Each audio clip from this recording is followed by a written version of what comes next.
Жогорку кеңеш ЖККнун жамааттык тынчтык орнотуу күчтөрүнүн курамында Казакстанга Кыргызстан аскер контингентин жөнөтүүгө уруксат берди.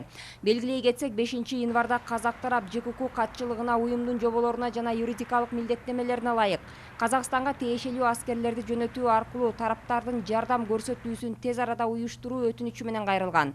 Президент Садыр Жапаров 6-январда Жогорку кеңештин төрагасы Талант Мамытовго парламенттин кезексиз жыйынын чакыруу жана Казакстанга ЖККнун жамааттык тынчтык орнотуучу күчтөрүнүн курамына Кыргызстан аскер кызматкерлерин жөнөтүү маселесин кароо сунушу менен кайрылган.